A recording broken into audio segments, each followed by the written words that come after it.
ఈరోజు చెండుగొండ మండలం బెండాలపాడులో జరిగినటువంటి సంఘటన నిజంగా ఈ సంఘటనకి కాంగ్రెస్ పార్టీ నాయకులు సిగ్గుపడాలి. ఎందుకంటే ఇప్పటికే మాట తప్పి ప్రజల్ని మోసం చేసి ఇంకా మాయమాటలు చెప్తూ ఫస్ట్ ఏమో గ్రామానికి వచ్చేసి ఇందిరమ్మిళ్ళ పేరుతోని ఊర్లో ఎంతమంది పేర్లు ఉంటే అంతమంది పేర్లు చదివేది. మళ్ళీ తర్వాతనేమో ఒకే గ్రామానికి ఇస్తాం, శాసన మూడులో గ్రామం మొత్తానికి ఇస్తున్నారు. ఈరోజు మళ్ళీ ముఖ్యమంత్రి గారు ఈరోజు మాట్లాడుతూ ఏం మాట్లాడిండే అంటే మళ్ళీ మార్చి 31 లోపల రైతు బంద్ వేస్తున్నారు. ఇంత మోసమా, ఇంత దగానా అంటే ప్రజల్ని నయవంచన చేస్తూ పాలన సాగించేటువంటి క్రమంలో ప్రజలందరూ కూడా కాంగ్రెస్ పార్టీని తిరస్కరించింది. మీ గ్రామ సభలల్లో ఇక మీ కథ ముగిసిపోయింది, మీ కౌంట్ డౌన్ స్టార్ట్ అయింది. ఓపిక పట్టలేక కాంగ్రెస్ పార్టీ నాయకులు ఇవాళ బెండాలపాడులో మా బీఆర్ఎస్ పార్టీ నాయకులపైన భౌతిక దాడులకు దిగడం జరిగింది. మేము చేతగాక కూర్చోలేదు. 10 సంవత్సరాలు మేము పాలన చేసి ఎక్కడ కూడా ఎటువంటి ఇబ్బంది లేకుండా ఎన్నికల తర్వాత అందరినీ సమాన ప్రాతిపదిక మీద అందరినీ కూడా చూడటం జరిగింది. కానీ ఈరోజు కక్షపూరితమైనటువంటి ధోరణిలో రేవంత్ రెడ్డి గారు ఎటువంటి కక్షపూరితంగా వ్యవహరిస్తూ ఉన్నారో కింది స్థాయి కార్యకర్తలు కూడా అదే విధమైనటువంటి ధోరణితో పోతూ ఉన్నారు. రేవంత్ రెడ్డి మాటలు నమ్మితే మీరు బర్రెతోక బట్టి గోదావరి ఈదినట్టే అవుతుంది అని చెప్పేసి కాంగ్రెస్ పార్టీ కార్యకర్తలకి హెచ్చరిస్తూ ఉన్నా.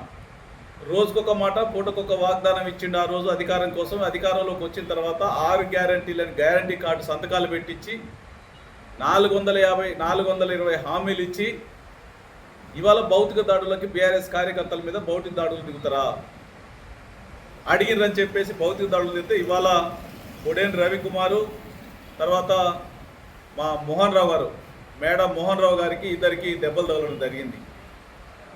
ఎవరైతే దాడులు చేసినటువంటి కాంగ్రెస్ నాయకులు, కాంగ్రెస్ గూండాలు ఎవరైతే ఉన్నారో తక్షణమే అరెస్ట్ చేయాలని చెప్పేసి మేము కోరుతా ఉన్నాం. ఏదైతే కాంగ్రెస్ గూండాల్ని కనుక అరెస్ట్ చేయకపోతే మేము వెనకాడేటువంటి ప్రసక్తే లేదు. పోలీస్ స్టేషన్ కూడా ముట్టడించడానికి వెనకాడం. ఇప్పటికే బెండలపాడు పంచాయతీ ఆఫీసులో మా కార్యకర్తలందరూ కూడా అక్కడ నిరసన చెప్తారు, ప్రజలతో కలిసి నిరసన చెప్తా ఉన్నారు. ఇప్పటికే స్టేషన్కి తీసుకుపోయిన మా వాళ్ళందరినీ కూడా అరెస్ట్ చేసేంతవరకు కూడా అక్కడ నుండి ఎవ్వరు కూడా కదలొద్దని చెప్పేసి నేను మా కార్యకర్తలకి సూచన చేస్తూ ఉన్నా. ఎందుకు అరెస్ట్ చేయరో తేల్చుకుందాం, వీళ్ళ కథ ఏందో తేల్చుదాం.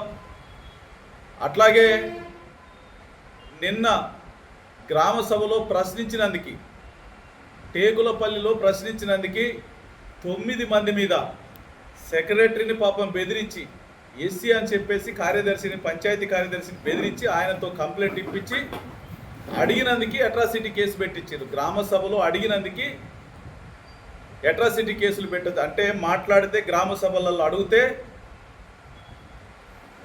మరి నువ్వు మోసం చేసినావు, బంగారం ఇస్తారని మోసం చేసినావు, 2500 ఇస్తారని మోసం చేసినావు, విద్యార్థులను మోసం చేసినావు, స్కూటీలు ఇస్తారని మోసం చేసినావు, రైతు బంధను మోసం చేసినావు, రైతు భరోసాని మోసం చేసినావు, రైతు బీమాని మోసం చేసినావు, నీ మీద ఎన్ని కేసులు పెట్టాలి అని చెప్పేసి అడుగుతా ఉన్నా. అందుకని ఎవరు కూడా ఇక్కడ గాజులు వేసుకొని కూర్చోలేదు. బీఆర్ఎస్ పార్టీ కార్యకర్తలు ఎవరు కూడా ఆధారపడాల్సినటువంటి అవసరం లేదని చెప్పేసి సందర్భంగా నేను బీఆర్ఎస్ కార్యకర్తల్ని, నాయకులకి విజ్ఞప్తి చేస్తూ ఉన్నా.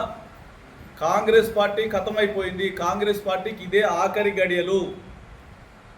కాంగ్రెస్ పార్టీ ఇక భవిష్యత్తులో లేదు. కాంగ్రెస్ పార్టీ కార్యకర్తలు రేవంత్ రెడ్డి మాటలు కనుక ఇని రెచ్చిపోతే బిడ్డ మిమ్మల్ని ఎవ్వరిని కూడా వదిలిపెట్టేటువంటి ప్రసక్తే లేదు. భవిష్యత్తులో మీరందరూ ఇబ్బంది పడతారని చెప్పేసి హెచ్చరిస్తూ ఉన్నా.